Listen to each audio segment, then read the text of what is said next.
I didn't expect to laugh when my fiancé told me I wasn't worthy, but there it was, bubbling up in my throat like a sparkler in July. "Someone better will come along," Adrian said, jaw tight, eyes cold. We were in our Seattle apartment, rain tapping the window like a metronome. 2 years together, and he dismissed me like an undone button. Before that night we were us, easy and golden, or so I thought. Sunday farmers markets, ferry rides, midnight tacos in Capitol Hill. He learned my coffee order. I learned his favorite hiking trail. We could talk about everything, from dumb memes to childhood ghosts. I believed those tiny rituals meant forever. He proposed at Green Lake on a wintry anniversary walk. A quiet ring, not flashy, but gleaming with promise and breath. I called my mother from the park bench, hands shaking, voice bright. We toasted with paper cups of cocoa and made lopsided wishes. I felt seen, chosen, rooted, like cherry blossoms about to burst. 6 months later, the comments started thin as fishing line. Maybe a sleeker haircut. That dress is cute, but not elegant.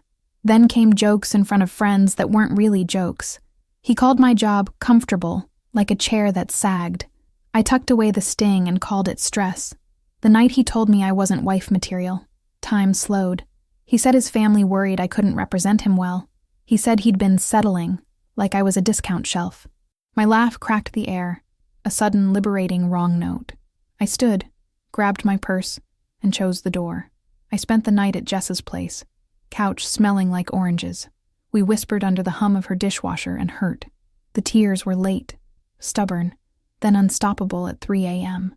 Relief braided through the sorrow like light under water. I'd been shrinking so long I'd forgotten my true size. Canceling the wedding was a storm of emails and refunds. Vendors with policies, signatures, and soft apologies for fees. Jessa brought spreadsheets and cupcakes, both equally necessary. My parents called from Florida, voices tight but loving. "Let them talk," Mom said. "You live your life." I returned to our apartment midday to pack in silence. Adrian arrived early, ambition shining like chrome in daylight. He alternated between pleading and pronouncing doom. "Good luck at your age," he said, like 28 was twilight. I kept folding sweaters, refusing to fold myself. He worried about optics more than about me. "Our friends will gossip," he muttered, scrolling his phone. My family already announced everything, like a press release. Not once did he say he would miss my laugh. Not once did he say he would miss me. I moved into a tiny studio near Pike Place. The floor creaked like it had opinions. I painted a wall the color of warm tea. I ate cereal from the pot and felt scandalous. Freedom wore the shape of quiet and fit. The first mornings alone hurt with a hollow ache. I'd reach for a phantom shoulder, then exhale. I stopped asking who I should be and asked who I am. I made playlists that didn't apologize for joy. I danced while brushing my teeth, mint and music. Therapy started on a Tuesday, rain-wet and hesitant. My therapist, Dr. Hale, asked where it hurt most. "Where love means audition," I said, voice trembling. She nodded like a lighthouse, steady and merciful. We named the tide, criticism disguised as care. Adrian's messages evolved from blame to breadcrumbs. "Your favorite movie is back in theaters. Remember that ramen spot? They changed the broth. Not an apology, never a reckoning, just bait." I learned to let the hook pass by. Friends wrote me secrets in the middle of the night. They'd noticed how he corrected me in public, how he introduced me as sweet, but never brilliant. Their relief wrapped around my doubt like a blanket. Belief returned to my own hands, slow and certain. I chopped my hair because I wanted to, finally, bought thrifted boots and wore them shamelessly, signed up for a pottery class by the waterfront. Clay under my nails felt like beginning again. I shaped a bowl and kept it imperfect. Jessa dragged me to her cousin's birthday in Tacoma. I wore a sweater the color of sunrise and a brave face. The backyard had string lights and a stubborn swing. That's where I met Lucas. Quiet smile, laughing eyes. He asked what I'd been making with my hands. We talked about podcasts, sisters, dogs we didn't own. He listened like it was a skill he trained for. No mirrors held up, no clauses attached to softness, just person to person, porch swing easy. My shoulders forgot how to brace. He lived 40 minutes away in a small Craftsman. He'd been renovating room by room, slowly, lovingly. He said he burned bread often, but kept trying. His kindness arrived without a trumpet. It felt suspicious, then safe, then real. Coffee became lunch, became a walk by the water. We sipped and wandered and traded childhood myths. He never once evaluated my potential. He liked my present tense exactly as written. I exhaled and followed the ordinary miracle. I told him I wasn't ready for big labels. He said, "We can name the days as they come." We left it at that, tender and unscripted. When he hugged me goodbye, my bones listened. They didn't flinch. They nested. News travels in little boats you don't launch yourself. I heard through a friend that Adrian was dating Camilla. Old money, city job, impeccable threads, perfect gloss. The information pricked and then dissolved. I let it drift past like cottonwood. I spent a weekend almost backsliding into the ache. Scrolled old photos, counted the freckles on memories. Then I remembered the sentence that split me open. Not worthy. It tasted of rust and control. I spit it out and called Jessa instead. Lucas and I discovered we both loved roadside diners. We ranked milkshakes on a ridiculous spreadsheet. We took wrong turns on purpose to find good music. He asked about my mother's accent and listened to my answer. He made space where I thought there was none. Adrian texted, "Good to see you thriving." I stared, then put my phone face down. Some doors aren't doors. They're traps. I watered my plants and chose silence. Growth makes a louder sound than replies. At therapy, I practiced receiving compliments. It felt awkward, like shoes not yet broken in, but I kept them on and walked around the block. By the time I got back, they fit. So did I. 3 months into dating, Lucas invited me to his town. We painted his guest room eucalyptus green. He let me pick the playlist and forgot to judge. We ordered pizza that arrived a little cold. We laughed until it was warm again. His Roomba screamed mid-conversation like a tiny banshee. We rescued it together, both on our knees, wheezing. That ridiculous moment felt more intimate than candles. Shared silliness stitched something strong and invisible. I realized ease is a kind of vow. A week later, I ran into Adrian and Camilla at Target. I dreaded this, imagined shrinking under their gaze. Instead, I felt as ordinary as a shopping list. We exchanged quick hellos that meant nothing. Relief moved through me, light and exact. That night, Adrian messaged, "You look well." Lucas asked, "What do you want to do?" No jealousy, no instruction, just respect. I chose not to answer the past. We made hot chocolate and a plan for Sunday. On the ferry back to Seattle, gulls chased our wake. My phone stayed zipped in the pocket of now. I stared at the skyline and felt permission. To stop comparing, to stop performing, to be. The city glittered like it agreed. The seasons turned the maples red along our street. Lucas suggested I bring over a second toothbrush. A mundane invitation that opened a cathedral. I started spending more nights in his craftsman home. We practiced sharing the same small kitchen light. We learned each other's temperature battles in bed. He sleeps warm. I hoard blankets like a dragon. Compromise looked like socks and a gentle thermostat. He tripped over his boots. I left cabinets open. We apologized with laughter and tea. Jessa, ever the informant, said Adrian met Camilla's parents. I waited for the sting and found only air. Maybe I was busy living a different sentence. The one where my worth wasn't a debate stage. The one where tenderness didn't audition.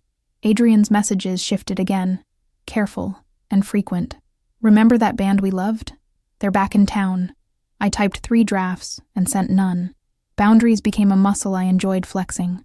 Silence, it turned out, is fluent. One evening, Lucas asked about my favorite lake. I told him about Green Lake, and snow, and cocoa. He squeezed my hand without trying to fix history. We made a plan to visit, not to rewrite. This time, I would bring the ring inside me. Self. The voicemail came while we were making tacos.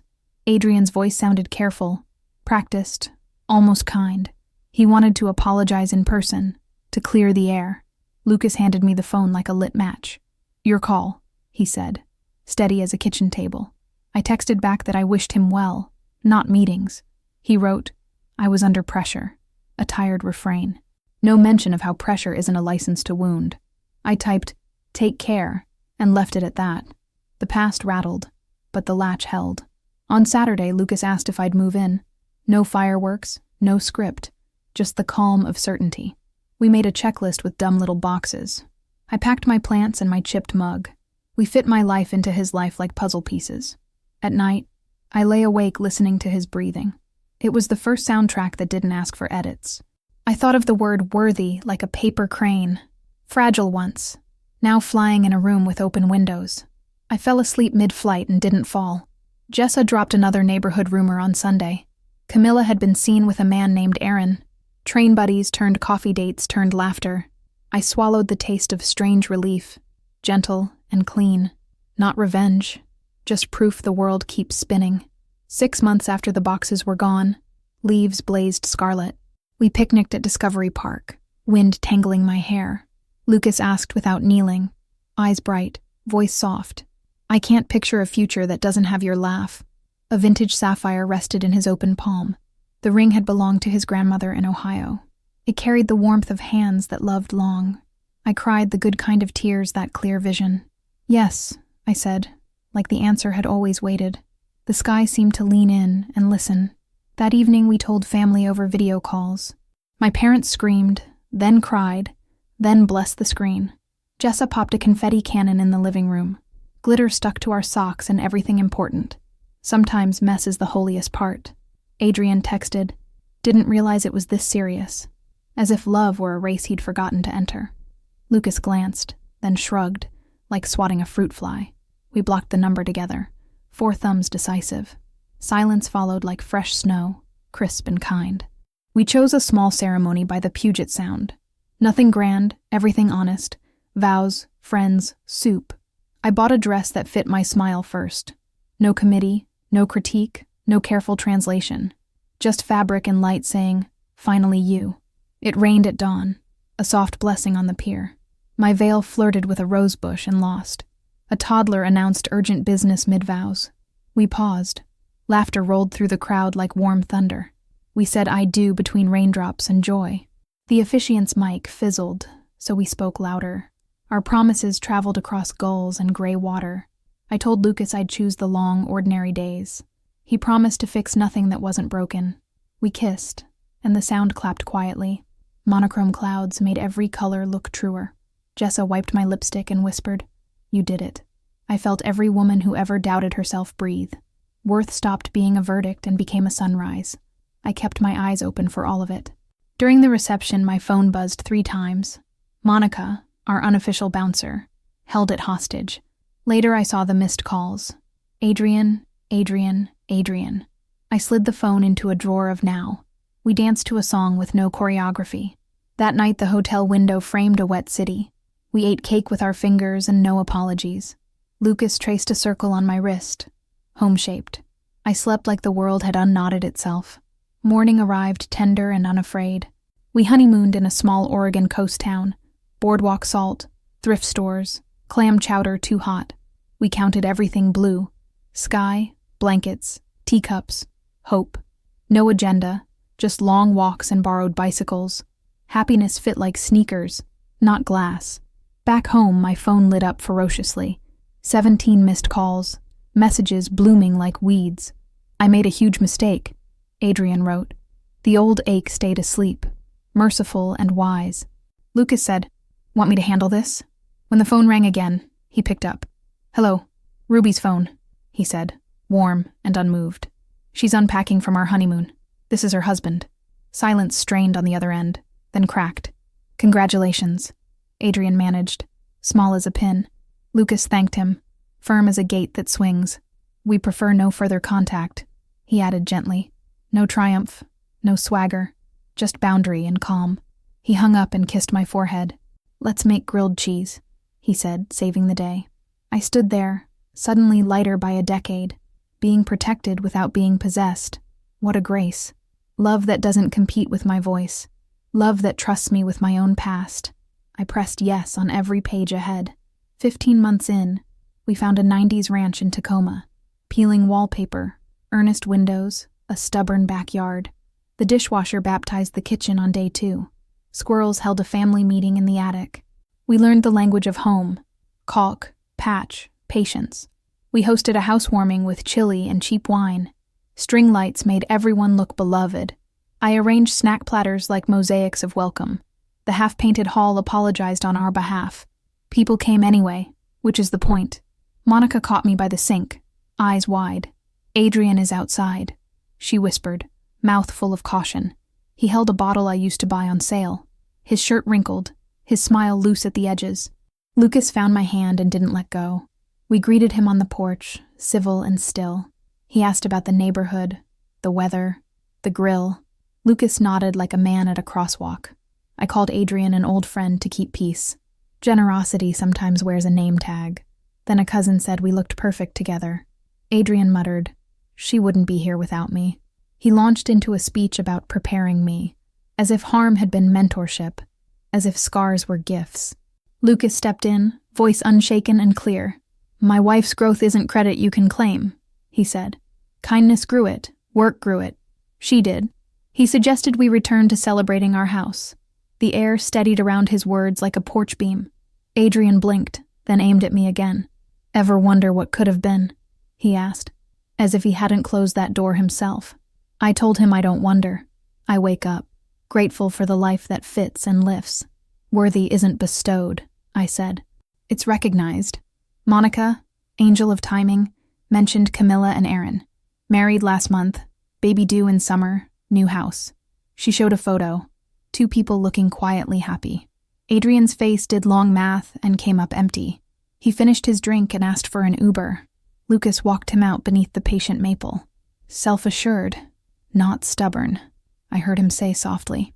The party exhaled and found its laughter again. We passed bowls of chips like communion. Home resumed its steady heartbeat. In the morning, one last text glowed. "I'm sorry for yesterday. I hope you're happy." I let it sit like rain on a window. Then I watched it slide away, leaving clean glass. The future looked back and didn't flinch. We need a new roof sooner than planned. We argue about the trash and say, sorry fast. Sometimes the old echo knocks, faint but real. I answer with the life I chose on purpose. Worthy, I write, and sign my name beneath.